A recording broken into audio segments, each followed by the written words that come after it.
बिस्मिल्लाहिर्रहमानिर्रहीम। अभी हम डिस्कस करने लगे स्कैरोमाइसीज या यीस्ट।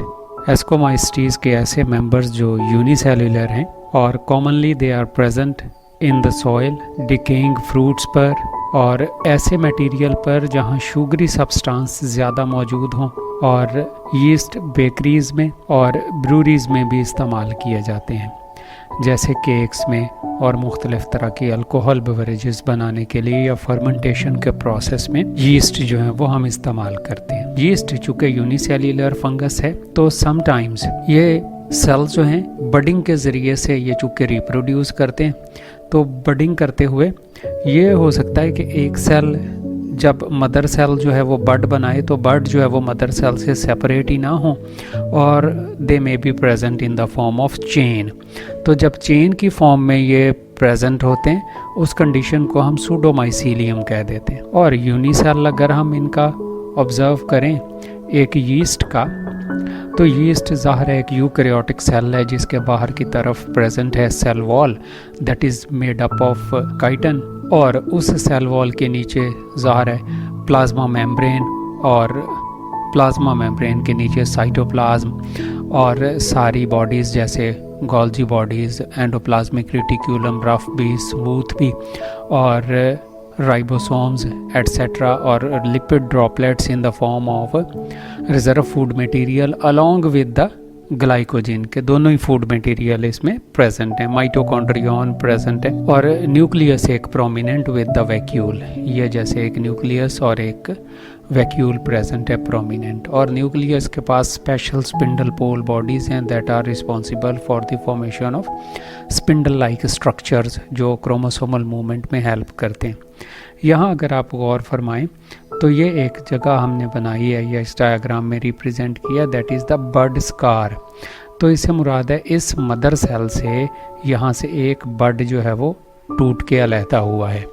तो जितने स्कार किसी के ऊपर मौजूद हो मदर सेल पर, उससे हमें पता चल जाता है कितनी दफ़ा इसमें जो है वो बडिंग हुई है। एक और है periplasmic space. It is the space that is present between cell wall and the plasma membrane. तो ये थोड़ा जो माइक्रोस्कोपिक गैप है या स्पेस है that is called as periplasmic space. तो ये तो था यीस्ट का सेल स्ट्रक्चर। यीस्ट रिप्रोड्यूस करते हैं सेक्सुअली और एसेक्सुअली दोनों तरह से, और एसेक्सुअल रिप्रोडक्शन इनमें होती है बडिंग के थ्रू और फिशन के थ्रू। बडिंग ऐसा प्रोसेस है जिसमें इसकी सरफेस के ऊपर एक प्रोट्यूबरेंस या एक छोटा उभार सा बन जाता है, that is called as the bud. तो ये जो बड है साइज़ में इंक्रीज़ करता है, और इंक्रीज़ करने के साथ ही साथ तो जो पेरेंट सेल है उसका न्यूक्लियस डिवाइड करता है माइटोसिस के थ्रू इनटू टू। तो one of the daughter nuclei migrated into the bud, और बड जो है that get separated from the mother cell, और मदर सेल से अलहदा होकर वो एक नया यीस्ट सेल बना देता है। समटाइम्स जैसे अभी हमने डिस्कस किया था कि ये जो हैं दे may bud may not be separated from the mother cell, और वो चेन बना देते हैं, तब ऐसी कंडीशन कहलाती है सूडोमाइसीलियम।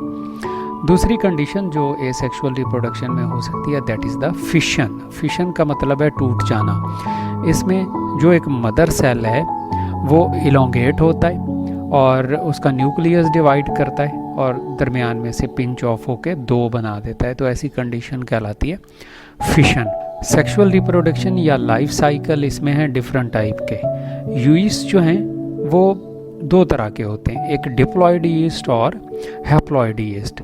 तो दोनों ही कंडीशंस जो हैं यीस्ट में हो सकती हैं कि डिप्लॉयड यीस्ट भी हो सकते हैं और हैप्लॉयड भी हो सकते हैं। तो हमने यहाँ पर सब डिफरेंट टाइप्स के जो लाइफ साइकिल एक यीस्ट जो है वो एग्जिबिट करता है वो डिस्कस करते हैं। तो से एक है life cycle that is the haplobiotic life cycle.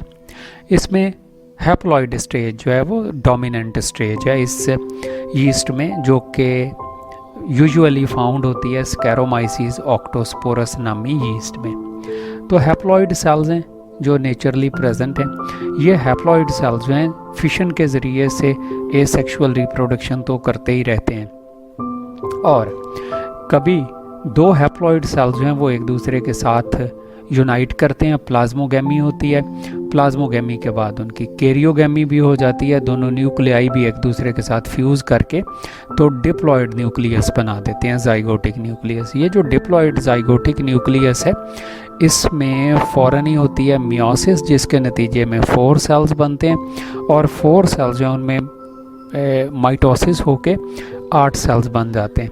तो ये जो इसी वजह से इसका नाम ऑक्टोस्पोरस है। तो अब यही यीस्ट का जो सेल है जिसके अंदर 8 न्यूक्लियस या 8 स्पोर्स बने पड़े हैं, एस्कोस्पोर्स, उसका नाम है एस्कस।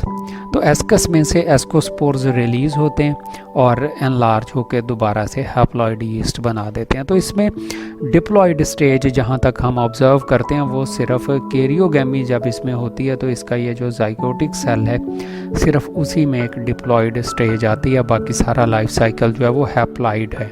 डिप्लॉन्टिक लाइफ साइकिल, जैसे नेम ही इंडिकेट कर रहा है कि जो नेचुरली अकरिंग यीस्ट सेल हैं वो डिप्लॉइड होते हैं। ये जो डिप्लॉइड सेल्स हैं मियोसिस के ज़रिए से डिवाइड करते हैं और इनमें प्रोड्यूस हो जाते हैं 4 हैप्लॉइड एस्कोस्पोर्स।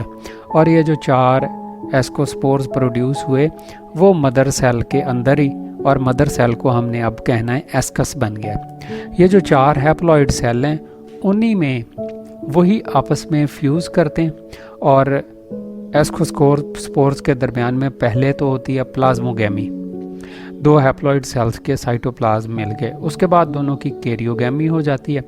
तो दोनों न्यूक्लियस भी एक दूसरे के साथ मिलकर दोबारा से डिप्लॉइड कंडीशन जो है वो रिस्टोर करते हैं। और ये जो डिप्लॉइड जाइगोट है जर्मिनेट करता है और स्प्राउट करके नया माइसीलियम जो है वो डिप्लॉइड बना देता है। तो ये वाला लाइफ साइकिल कहलाता है डिप्लॉन्टिक लाइफ साइकिल, क्योंकि इसमें सिर्फ डिप्लॉइड स्टेज है, एक ही स्टेज हैप्लॉइड है, वो है एस्कोस्पोर्स जब इसमें बनते हैं। थर्ड एक और तरह का लाइफ साइकिल जो है वो है डिप्लो हैप्लॉन्टिक या हैप्लोडिप्लॉन्टिक लाइफ साइकिल। ऐसी कंडीशन जिसमें हैप्लॉइड और डिप्लॉइड दोनों फेजेस मौजूद होती हैं। नेचुरली अकरिंग सेल से ये थे हैप्लॉइड।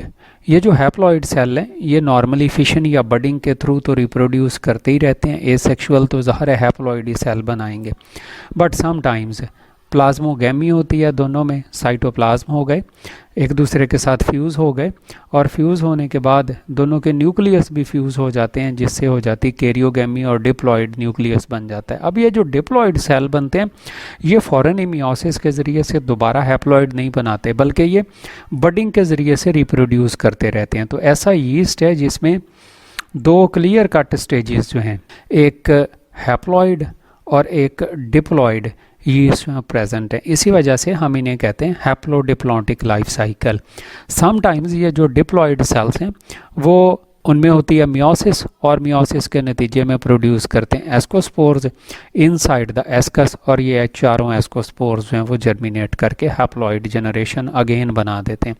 तो ऐसा लाइफ साइकिल कहलाता है हैप्लॉन्टिक लाइफ साइकिल। स्कैरोमाइसिस, सर्विसाई ये शो करते हैं। तो ये 3 तरह के सेक्सुअल फेजेस या लाइफ साइकिल जो है यीस्ट रिप्रेजेंट करता है। तो ये था हमारा टॉपिक स्कैरोमाइसिस के मुतालिक।